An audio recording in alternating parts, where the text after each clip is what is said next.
Hey guys, so we're going to be talking about 5 marital errors that sound true but is not actually true. My name is Okoro Blessing Nkiruka and I'm popularly known as Blessing CEO, your #1 relationship therapist in Africa. And if you've not subscribed to my YouTube channel, don't forget to subscribe, click the link, comment, like and share. 5 marital errors that actually seem true but is not actually true. Number 1, soulmate. You see, that word soulmate is a misconception and an error. A lot of people have been built to think that there is somebody that is meant for them. There is a soulmate that is meant for you. Somewhere there is a man that is made for you. There is a woman that is made for you. That is a marital error. Nobody is made for you. Nobody is made for you. That thing people are calling soulmate is when you find what is called friendship, when you find like minds, when you find people who think the way you do, when you find people who are able to understand you even before you talk, when you find people who are able to listen and able to connect to you. The only time somebody can be your soulmate is when they pay attention to you. When people pay attention to you, they will study you like a book. They have your user manual. Before you get angry, they know what gets you angry. They know what is going to get you worked up and they avoid it. For you to be able to get to that soulmate point, you need to have taken your time to have studied somebody. It doesn't just happen. It's not magic. It's not God building somebody that has studied you from heaven. No, you are the one that is going to find somebody. You guys are going to understand each other. You guys are going to pay attention to each other and build that soulmate ship. The meaning of soulmate simply means you understand my soul. You have studied me. You know my do's and my don'ts. You know those things that are going to get me upset. You know those things that are going to get me worked up. You know those things that are going to get me angry. And you try as much as possible not to do it. And even if you do it, you try so hard to apologize and not to repeat it again. That is the meaning of soulmate. So soulmate doesn't mean that there is one man meant for you, or there is one woman meant for you somewhere. You know, most of you, when you go to your churches or you go to your prayer house, they tell you that there is this man God has built for you, there is this woman God has built for you. All those things are just illusions and lies. It's a lie. Nobody is meant for anybody. You get into people's life, you study them, you learn them, you pay attention to them. It's like your children, it's like your kids. If you're a mother and you're watching this video, you're a father and you're watching this video, you notice that mothers tend to bond more with their children. Mothers tend to know their children more than fathers, because a lot of mothers pay attention to their children. There are some certain things to tell that this your child did, you say is a lie. Is this one that can do it? Now this one will feed them. You can predict most of your children when you pay attention to them. So that's the meaning of having a soulmate in your life. So that is number 1 misconception. Nobody is a soulmate. You build soulmate from scratch. Soulmate is the meaning of friendship. Number 2, marriage makes you happy. That is an error. An error that sounds like the truth but is not actually true. It seems like the truth but it's not actually true. Marriage doesn't make anybody happy. Nah. If you're married and you're watching this video, you can testify. Marriage doesn't make anybody happy. Happiness is your state of mind. Happiness is what you choose to do with yourself. It's just for an instant right now. Someone can actually get you angry, very angry, but you choose to laugh, but you choose to smile. It doesn't mean that somebody did not get you upset. Because you are smiling doesn't mean that everything around you is well. Because sometimes when people see that you're happy, you're jovial, they think that your life is perfect. Example, most of the people that are actually comedians, people who make you laugh, most of the comedians who make you laugh have their private lives are so miserable. Some of them are not happy, some of them they don't have money, but they come and make you laugh. It's a choice, it's a state of mind. I can decide to say, even if things are not going on well with me, I just want to be happy. I will find a good reason to be happy. Now, we say happiness is a state of mind because you are the one that is going to look for a reason to be happy. Even if you're having a bad day or you have 80 things that are getting you unhappy, 20 things are going to be making you happy. You can decide to channel your energy in that 20 things that you're fulfilled in. You cannot fail in everything. Sometimes a lot of you can actually have 25 things. 20 things are making you happy. 5 things are not making you happy. You channel your energy to those 5 things that are not making you happy. But you have 20 things you can channel your energy on and it makes you happy. So it's a state of mind. Now in marriage right now, because people feel that marriage can make them happy, when they are in marriage, they channel their energy on their husband. That is where you see a lot of men and a lot of women become insecure. You channel your energy on your wife. You want to know what your wife is doing. You want to know where she's going. You want to know how she's eating. You want your husband. You are insecure. It simply means you have left every other thing that is supposed to make you happy. You're supposed to channel your energy and start to focus on a man and on a woman. And that's what makes a lot of marriages damage. Marriage is not just about you and your husband. Marriage is about your kids, your home, your extended family, your job, yourself. Because for you to be married and be sane, you need to take care of yourself. If you cannot take care of yourself, if you are not happy inside, there's no way you can make a man happy or you can make a woman happy. Some of you are not happy inside. You are unhappy inside. That's why there is nothing you do that comes out well. So most times you will leave yourself and be pursuing somebody else. You are not happy. You want to make somebody else happy. No. The problem is most of you focus so much on the word marriage. You focus so much on the title marriage. You forget that in this marriage, there are other things that also makes up marriage. It's not just your husband. It's not just your children. It's not just an extended family. There are also beautiful. There are also many beautiful things around this marriage that you can channel your mind to make yourself happy. But no, it's just your husband. It's just your wife. That's the reason why many of you are unhappy. You have to work on your state of mind. Unlearn that thing that they told you that marriage makes you happy, because some of you are actually rushing into marriage because you want to be happy. No, marriage is just a title. That thing is just a title. It is what you do inside the marriage that builds happiness, that brings happiness. That title marriage is so overrated. It is not the marriage that makes you happy. It is what you do inside the marriage. You are the marriage. That's the reason why this couple can be happy and this couple will not be happy. What is making them happy or unhappy is not the marriage. It is what they are doing in the marriage. So you need to unlearn. You guys overrate the title and underrate the things you do under the title. Remember, if they give you a title, there are actually obligations that come with that title. For you to be a king, there are obligations that come with being a king. If you are not able to meet that obligation, they will take away that title from you. They will remove your crown. So most of you focus so much on the crown, not the obligations that come with the crown. That's why sometimes you can be a king for 1 year, 2 years. But if you want your kingship to be extended, or you want your title to be extended, now you have to put in work and do the obligation that comes with the title. But some of you know, all you want is the title. The obligation does not consist. Let me just marry. So that is the problem. So it is not marriage that makes you happy. It is the things that you do in the marriage that actually makes you happy. And remember, I said it doesn't have to be your husband or your wife. There are other things around marriage that you can be doing to keep yourself happy until your husband and wife come around. Look for other things. Look for your passion. And that's why we tell a lot of men and women to be independent. Get a life outside marriage. Get a career outside marriage. Don't center your life around marriage. Get something that can keep your body and your soul busy aside from marriage. Marriage is just part of your life. It is not your life. With or without marriage, you can move on. So it's a process of your life. It's a beautiful process of your life, but it's not what makes you live. Marriage is not the air you breathe. So with or without marriage, you're going to be breathing, you're going to be alive, you're going to be eating. Marriage is not sickness. Doesn't mean, oh, when I'm not married, I have some sort of sickness, or I have HIV, or I have cancer, or I have diabetes. No. So you need to unlearn that stuff that marriage makes you happy. No, it doesn't make you happy. The title just gets you excited. Most times it is the excitement of having the title. Hey! Just like when they're giving you a title in the village, Chief Odogu 1, Law 1 is just a title. When they tell you to come for village meeting now, you say you don't have time, but you were so happy to be answering Law 1. When they tell you to come and attend village meeting once in a week, you say, oh, I'm traveling out. So we need to focus more on the obligation of marriage than the title. What are we doing there? So marriage making you happy is an error.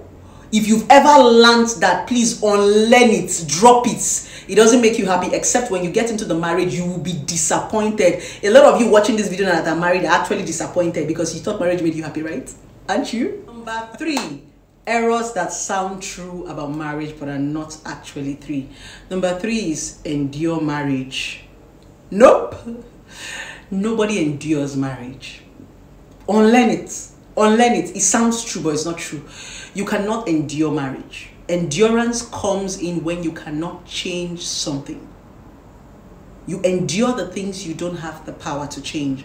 And most of the things people are asking you to endure during marriage are attitudes, are character that people learn. Example, anger. Somebody will tell you that my husband is naturally angry.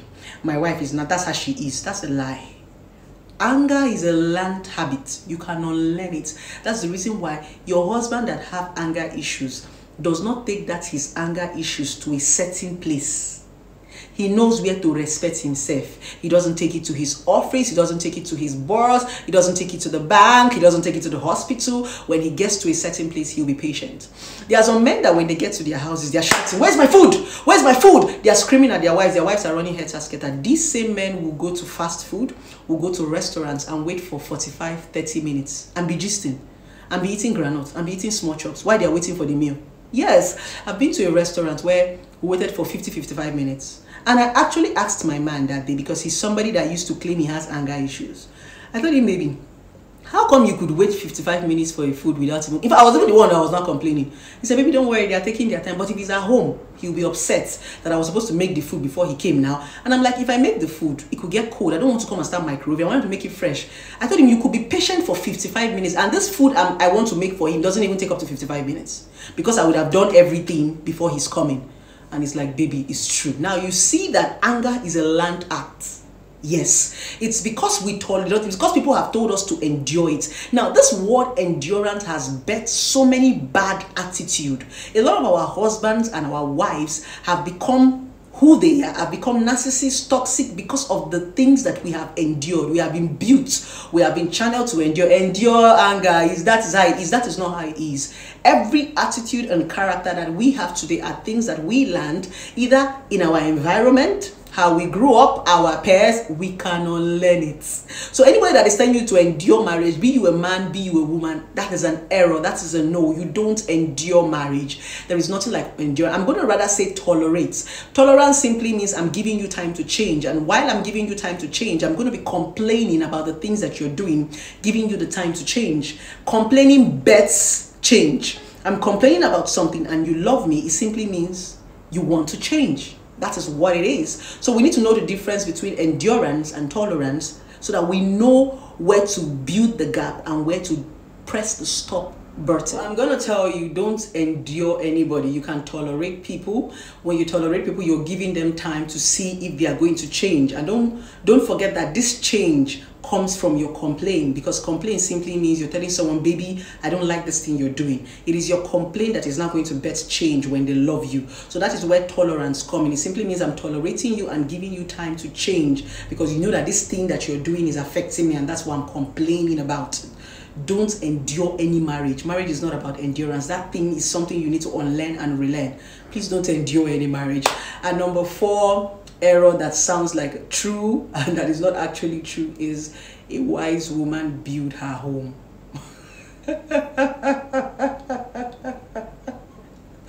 When we want to talk about things like this, they think we are feminists, especially the cultural, religious, and African men. They say you're a feminist. It's not about feminism. I'm not a feminist. I'm a relationship therapist who stands both for men and for women and for everybody. Now, a wise woman builds her home. I'm going to take my time to break this down. You cannot build a home on a wrong foundation.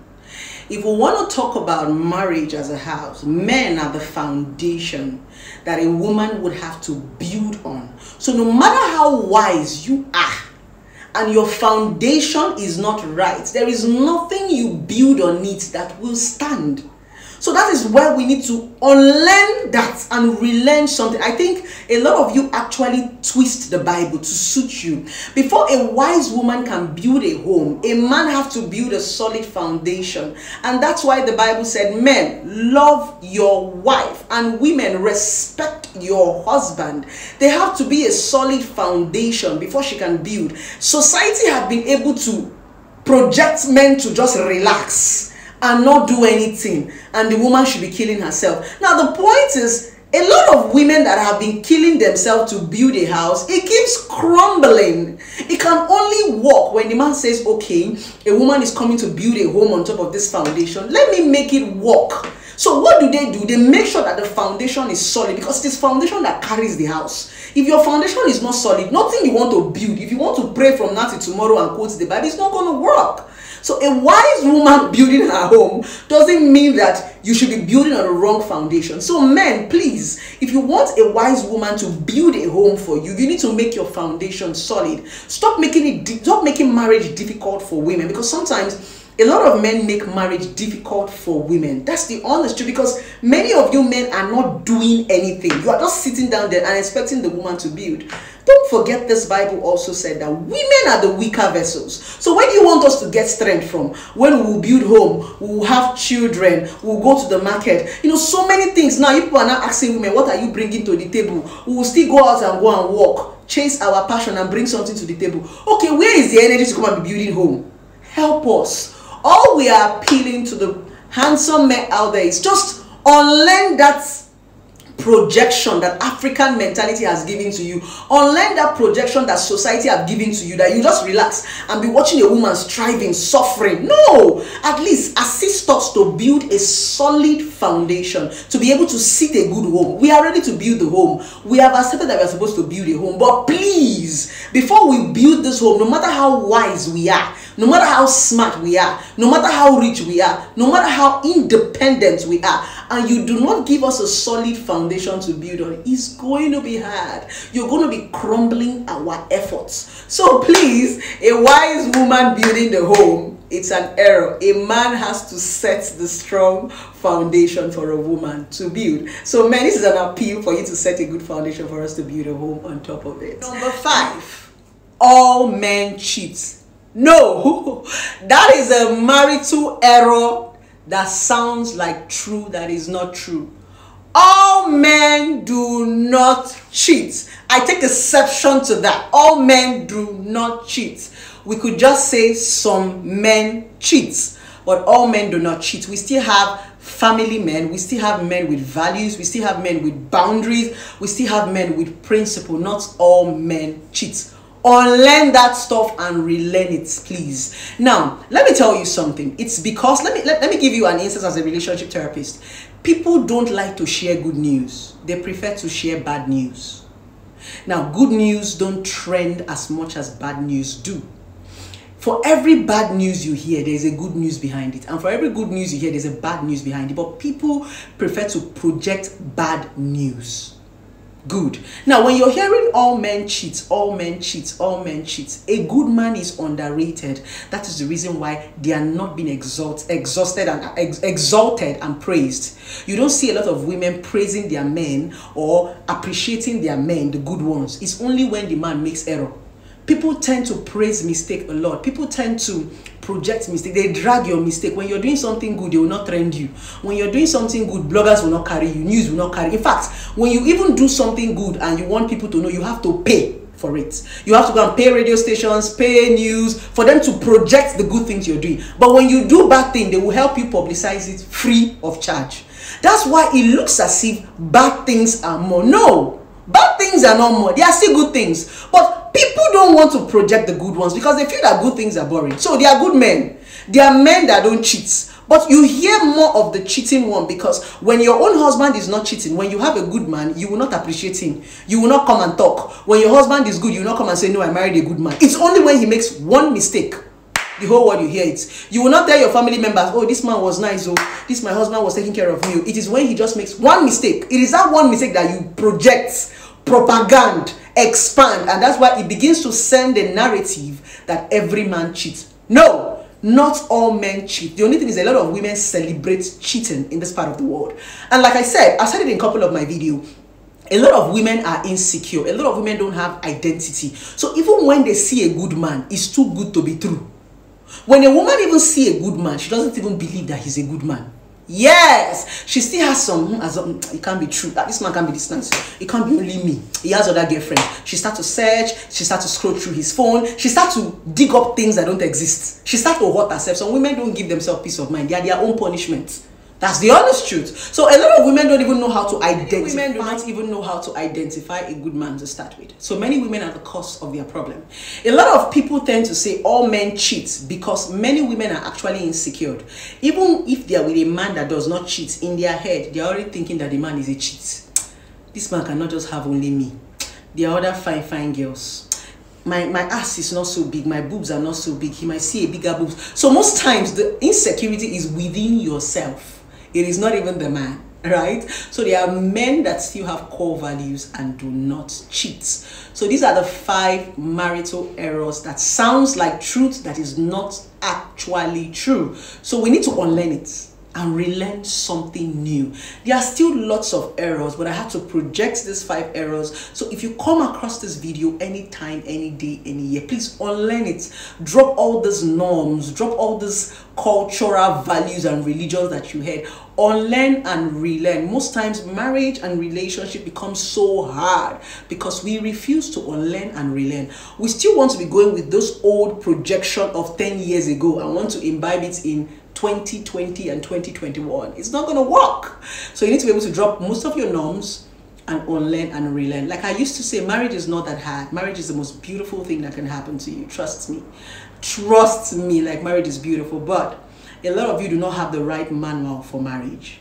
Many of you that are saying marriage is bad is because you always go through the wrong manual. When you go through the wrong manual, you always get the wrong results. I've been married before and I've been divorced, but I still love marriage. It wasn't marriage, it wasn't marriage that did me wrong. It was the person I got married to that did me wrong. No, if I'm going to definitely get married again if I see a man who is going to do me right. And I pray that I've been able to build myself enough to also do the man right.